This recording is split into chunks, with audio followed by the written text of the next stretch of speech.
Hey everyone, happy Friday. It's time for another installment in our walk through the Bible, one book, one verse at a time. Today we're looking at the rather large book of Isaiah.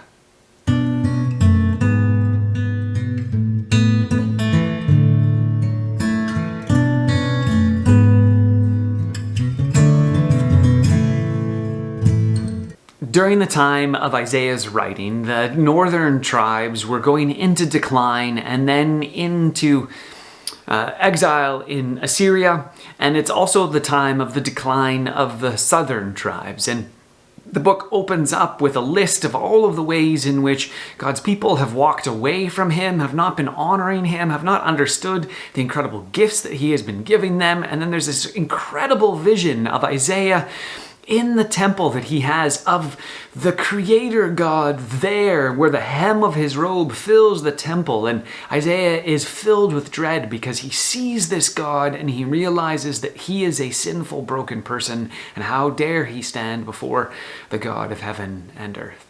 Now, Isaiah is right in the fact that he's not worthy to stand before God on his own, but he is cleansed by God. Actually, an angel takes a piece of coal from the altar and brings it and cleanses him. And then he's given a task to do so that he should recognize who this God is and then proclaim his message to the people with the intention or the hope that the people will then turn from their ways and go back to God. But even when they don't, there's still this incredible message of hope that weaves its way through the book of Isaiah. And Isaiah is one of those books that the early Christian church used and drew from extensively as they came to understand who this Jesus that had died and then rose from the dead was. And they saw him as the Messiah, the chosen one. And there's all of these things that are woven through the book of Isaiah that show that this is true. For many of us, the key or the quintessential part of that is Isaiah chapter 53, which describes the suffering servant. Now, Isaiah 53 outlines how there will be this servant that comes from the Lord who will suffer, and through his suffering, then the people that believe and trust in him, they will be cleansed because of it. And of course, we see this in the New Testament. The early Christian church draws on this imagery a lot to explain how it is that we're made right by God through Jesus' suffering. And while that is extremely important, and I encourage you to read through Isaiah 53, I think one of the key verses, though, actually comes from Isaiah 55.